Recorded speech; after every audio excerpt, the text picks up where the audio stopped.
Hello students, कैसे हैं आप लोग। आज हम गेट 2021 में पूछा गया क्वेश्चन सॉल्व करेंगे। ये जो क्वेश्चन है ये सीओए का DMA and secondary memory topic पर बेस्ड है। तो चलिए इस क्वेश्चन को रीड करते हैं।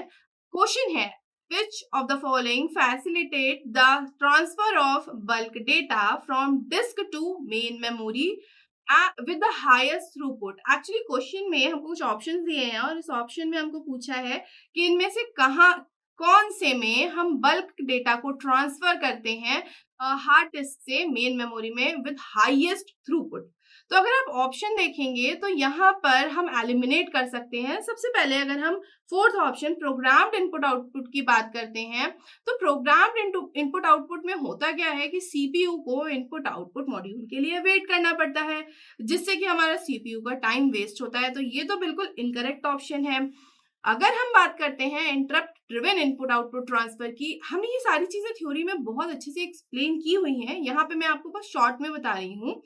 तो जो interrupt driven input output transfer होता है, यहाँ पर सीपीयू जो है इंटरप्ट के लिए रेगुलर इंटरवल्स पे चेक करता है, वो कंटिन्यूअसली वेट नहीं करता है। इनपुट आउटपुट मॉड्यूल्स का बेटर है बट बेस्ट नहीं है, क्योंकि हमारे पास दो ऑप्शन और हैं। अगर हम बात करते हैं पोलिंग की, तो पोलिंग में क्या होता है, जो इनपुट आउटपुट मॉड्यूल्स होते हैं वो कॉन्स्टेंटली पोल होते हैं सीपीयू की रिक्वायरमेंट के लिए।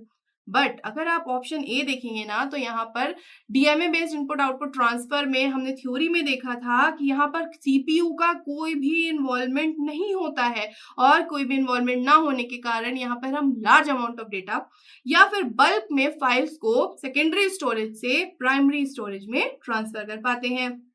तो इसीलिए अगर हमारा इन ऑप्शंस में हमको हाईएस्ट थ्रूपुट के बारे में पूछा गया है, तो करेक्ट ऑप्शन होगा ए, जो कि है DMA based input output transfer.